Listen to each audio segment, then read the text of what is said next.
this loose idea that I have, which is probably wrong because I haven't really thought it through, but that a lot of modern society, the media rails against greed, but I don't think greed is as bad as fear.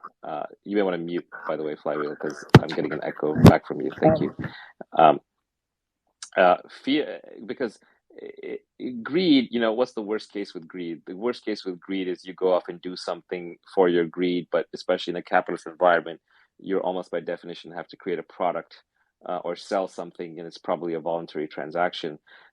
Fear, on the other hand, and the way we're designed is yes, we get greedy, but we only get greedy to a certain level because in evolution, the rewards to being greedy were fairly low. Before human wealth existed, if you were greedy, you might get an extra deer carcass, you might get an extra meal, you might find a better place to sleep.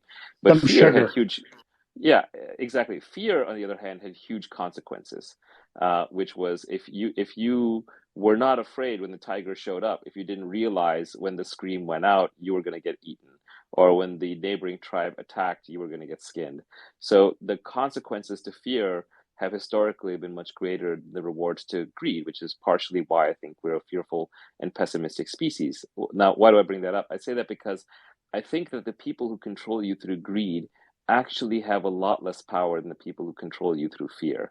And that is why a lot of media is about fear. So I think if you're getting angry at people for being greedy, I would be much more careful about the people who are enticing or inducing fear in you, because it always starts out as like, "Hey, I'm giving you a public service. You should pay attention."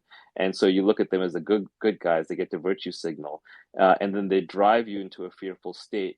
Fear naturally leads to anger because now you're angry that you're driven into a corner. You're afraid, and that leads to conflict. So I think a lot of the modern conflicts that are otherwise avoidable are driven through fear. So always be very, very wary of people who are trying to scare you. Usually they're up to no good. They may be genuine and authentic and think they're trying to do you a public service, but I think that as a society, we push back on greedy people too much, and we don't push back enough on the people who are inciting fear.